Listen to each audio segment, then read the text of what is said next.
Welcome back. Some analysts have wondered if Turkey's downing of the Russian warplane was an overreaction to Russia's role in the Syrian conflict.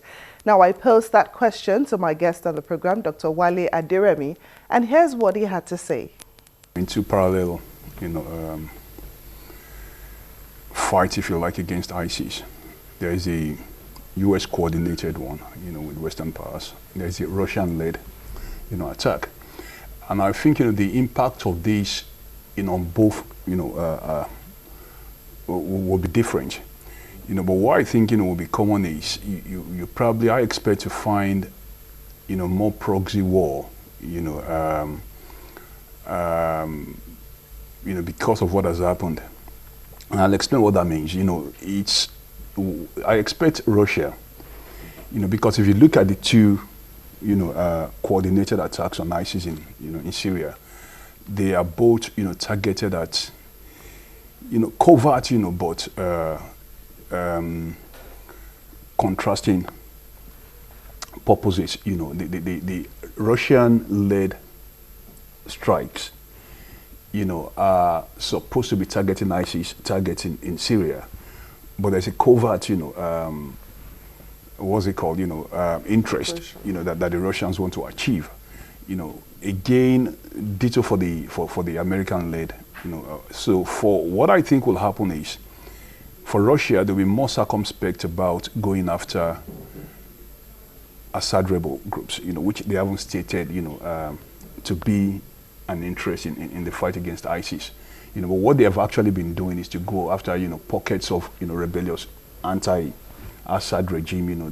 Their overall ambition in Syria is to sustain the Assad regime, which is in direct contradistinction to what the Americans want, that any resolution of the Syrian crisis will be minus the Assad, regime. Russia has referred to Turkey's actions as a stab in the back, yeah, and it has threatened severe sanctions, some of which has already been executed. Yeah. Now, if not checked, is it possible that this row can escalate into a global conflict? No, I don't think so. I mean, it's not going to. We're not going to see a third world war, arising because of this, for many reasons.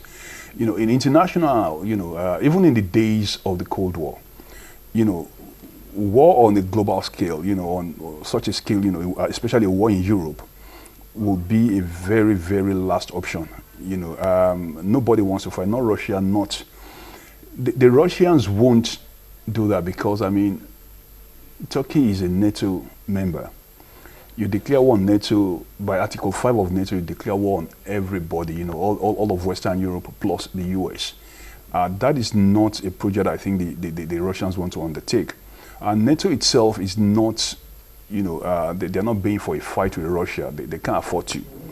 So this will not, I don't think, escalate into, a global crisis. What I think will happen is, for sure there will be the retaliatory, measures taken by Russia, but they will be non-militarily.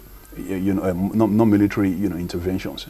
Already, they are targeting Turkish agricultural imports into Russia to curtail those. They are already, in the process of limiting the 3 million Russians that visit Turkey every year. Again, there's a common gas pipeline project, that they are targeting, and of course they will, because of all the powers, in Syria, the Russians are the most visible, because they have ground troops, and they are the de facto friends, of the incumbent administration. So it is easy for Russia. They have the wherewithal, and they are strategically positioned to also target Turkish investments in Syria, which is, sizable. So what I think will happen will be retaliation, economically, but whether this will escalate into a global, I don't think so. It's very unlikely, I think. Now, is this conflict really about Turkey protecting its territory, or about the role Russia is playing in the Syrian conflict? Exactly. Very good question. The action, of, shooting down a plane that's just violated your airspace for 17 seconds, is it doesn't sit, pretty. It smacks very pungently of a covert mission, Again, you see, it's it's becoming a recurring, thing, that planes stray into, territory, sometimes inadvertently, sometimes, like in this case, deliberately, but to then shoot down, a jet, of a supposed ally in 17 seconds, and with the order coming from the president himself, will, in a, will substantiate what Sergei Lavrov is saying, the Russian foreign minister, that it was a planned thing. In October, I think twice in October, the Russians, violated Turkish airspace. It didn't lead to this, but I think because the target of Russian, jets, operation in Syria, we are allies of the Turkish. That is my guess. My sense of what has happened is, it was just, like the question says, it was a retaliation, not protecting your airspace, but more like, making a statement about the target, of Russian, assault in Syria. That I think is the more substantive issue, not a violation of our airspace. They're just not happy, that the Russians are going after Turkmen, who happen to be ethnic Turks, and very closely affiliated to the Erdogan administration. They're not happy with that, and that is the reason why they have, on the slightest provocation, they've done this. Now, Russia has accused Turkey of having oil and financial ties to ISIS. What do you make of this accusation and the timing of this so-called revelation? But it's not surprising for, that kind of allegation to be made at this point in time. It's, for me, I can't, of course, I can't validate, this way or that way, whether it's true or not. But what you must recall is Turkey and Syria, are coterminous, they are neighbors. I think at this point in time, the particular border that is being referred to where oil is smuggled through and all these illegal, munitions and all, is poorly, manned.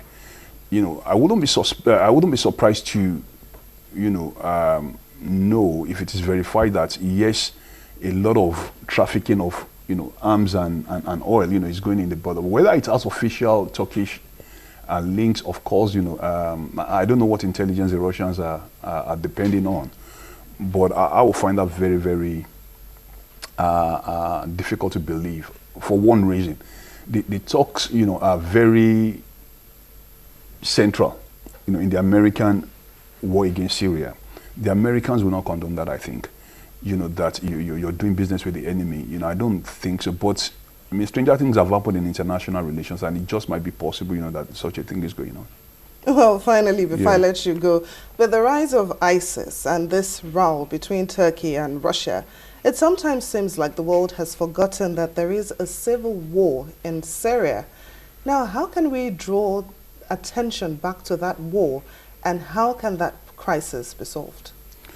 Yeah, it's true. The war in Syria is taking a backstage now, to the menace, that ISIS has come to constitute, with all the atrocities going on, the launches against, France, and globally, the attacks, the threat against major American cities, as sort of, put the ISIS threat on the front burner, rather than the Syrian crisis. But what I think will happen is, with the efforts of Hollande, to bring a multinational coalition against, ISIS, what we might find is, a resuscitation, of the interest in Syria. But again, don't forget that Hollande's main interest is ISIS, not a resolution of the Syrian crisis. The Syrian civil war is unfortunate, and it is unfortunate because it has become a theater of, the Cold War, of the past, where you find Western and, Eastern interest, colliding. Now, the problem I see is what should be the solution, in Syria. The Americans and the Western Europe, the Anglo-Saxon powers, are insisting that any solution must be without the Assad regime. They don't want to do any business with Assad. Now, Assad is a long-term ally of the Russians. They insist, that it is a legitimately constituted government, and it should stay. Now, how that is going to be resolved, I don't know, you know, but that is the main problem that even a UN coordinated mission in Syria has to address. And that's how we wrap it up on Diplomatic Channel. But do remember that you can send your questions, comments and suggestions to any of the addresses showing on your screen. Thanks for watching. I'm Temitope Fagbemi.